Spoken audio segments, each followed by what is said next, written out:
अस्सलामुअलैकुम रहमतुल्लाह। अच्छा जी, हाफिजाबाद ਦੇ ਵਿੱਚ ਜਿਹੜਾ ਜ਼ੁਲਮ ਕੀਤਾ ਸੀ ਜਾਨਵਰਾਂ ਨੇ ਤੇ ਉਹਦੇ ਬਾਅਦ ਜਿਹੜਾ ਪੁਲਿਸ ਨੇ ਉਹਨਾਂ ਨੂੰ ਨਿਪਟਾਇਆ ਹੈ, ਬਿਹਤਰੀਨ ਅਮਲ ਹੈ। ਇਹਦੇ ਵਿੱਚ ਪੁਲਿਸ ਨੂੰ ਬੈਕਫੁੱਟ ਤੇ ਜਾਣ ਦੀ ਕੋਈ ਜ਼ਰੂਰਤ ਨਹੀਂ ਹੈ। ਪੂਰੇ ਪਾਕਿਸਤਾਨ ਦੀ ਕੌਮ, ਆਵਾਮ, ਖਸੂਸੀ ਪੰਜਾਬ ਦੇ ਲੋਕ ਔਰ ਹਾਫਿਜ਼ਾਬਾਦ ਦੇ ਲੋਕ ਇਸ ਚੀਜ਼ ਦੇ ਬਹੁਤ ਮਸ਼ਕੂਰ ਨੇ ਪੁਲਿਸ ਦੇ ਕਿ ਤੁਸੀਂ ਇੱਕ ਬਹੁਤ ਚੰਗਾ ਕੰਮ ਕੀਤਾ ਹੈ। ਇਹਨਾਂ ਦਰਿੰਦਿਆਂ ਦੀ ਇਹ ਹੀ ਹਾਲਤ ਹੋਣੀ ਚਾਹੀਦੀ ਸੀ। ਇਹਨਾਂ ਦੇ ਉੱਤੇ ਕੋਈ ਕੇਸ, ਕੋਈ ਕਿਸੇ ਕਿਸਮ ਦੀ FIR ਦੇਣ ਦੀ ਕੋਈ ਜ਼ਰੂਰਤ ਨਹੀਂ ਹੈ।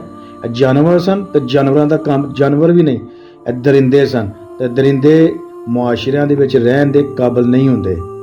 ਤੁਸੀਂ ਬਹੁਤ ਚੰਗਾ ਕੰਮ ਕੀਤਾ ਹੈ, ਜ਼ਬਰਦਸਤ ਕੰਮ ਕੀਤਾ ਹੈ, ਇਹਨਾਂ ਨੂੰ ਨਿਪਟਾ ਦਿੱਤਾ ਹੈ।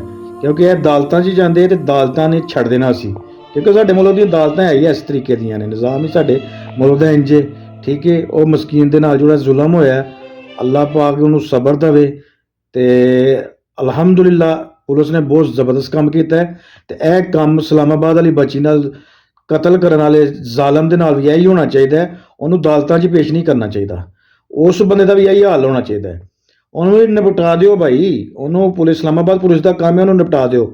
ਪੰਜਾਬ ਪੁਲਿਸ ਦੇ ਕੋਲੋਂ ਇਸ ਚੀਜ਼ ਦੀ ਜਿਹੜਾ ਨਾ ਉਹ ਲਵੋ ਤੁਸੀਂ, ਠੀਕ ਹੈ। ਹੌਸਲਾ ਅਫਜ਼ਾਈ ਲਵੋ ਤੇ ਨਿਪਟਾ ਦਿਓ। ਇਹਨਾਂ ਲੋਕਾਂ ਦਾ ਕੋਈ ਕੰਮ ਨਹੀਂ ਇਹਨਾਂ ਦੇ ਕੇਸ ਬਣਾਉਣ ਦਾ। ਜਦੋਂ ਐਡਮਿਟ ਹੋ ਗਿਆ, ਪ੍ਰੂਵ ਹੋ ਗਿਆ ਕਿ ਇਹ ਬੰਦਾ ਜਿਹੜਾ ਨਾ ਕਾਤਲ ਹੈ, ਉਹਨੂੰ ਰੱਖਣ ਦੀ ਕੋਈ ਜ਼ਰੂਰਤ ਨਹੀਂ ਹੈ। ਨਿਪਟਾ ਦਿਓ ਯਾਰ, ਤੁਹਾਡੀ ਮਿਹਰਬਾਨੀ। ਇਹੋ ਜਿਹੇ ਦਰਿੰਦੇ ਜਿੱਤੇ ਮਿਲਣ ਉਹਨਾਂ ਨੂੰ ਨਿਪਟਾ ਦਿਓ ਤਾਂ ਕਿ ਮੁਆਸ਼ਰਾ ਜਿਹੜਾ ਨਾ ਉਹ ਤਕਰੀਬਨ ਸਾਫ਼ ਹੁੰਦਾ ਜਾਏ। ਕੱਲ੍ਹ ਨੂੰ ਕੋਈ ਇਹੋ ਜਿਹੇ ਕੰਮ ਕਰਨ ਦੀ, ਜ਼ੁਲਮ ਕਰਨ ਦੀ ਜ਼ਰੂਰਤ ਨਾ ਕਰੇ।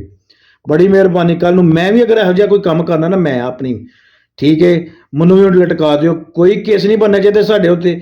ਸਿੱਧਾ ਇਹੋ ਜਿਹੇ ਕਿਸਮ ਦੇ ਦਰਿੰਦੇ ਜਿਹੜੇ ਨੇ ਇਹਨਾਂ ਨੂੰ ਲਟਕਾਉਣਾ ਚਾਹੀਦਾ। ਇਹਨਾਂ ਦਾ ਕੋਈ ਹੱਕ ਨਹੀਂ ਇਸ ਮੁਆਸ਼ਰੇ ਦੇ ਵਿੱਚ ਰਹਿਣ ਦਾ।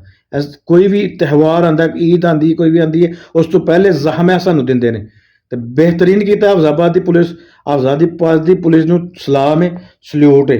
ਹਾਫਿਜ਼ਾਬਾਦ ਦੇ ਲੋਕਾਂ ਨੂੰ ਸਲੂਟ ਹੈ ਜਿਨ੍ਹਾਂ ਨੇ ਹੱਕ ਵਾਸਤੇ ਆਵਾਜ਼ ਉਠਾਈ ਔਰ ਉਸ ਮਜ਼ਲੂਮ ਵਾਸਤੇ ਆਵਾਜ਼ ਉਠਾਈ ਜਿਹੜਾ ਮਹਿਮਾਨ ਸੀ ਇਹਨਾਂ ਦੇ ਇਲਾਕੇ ਦੇ ਵਿੱਚ।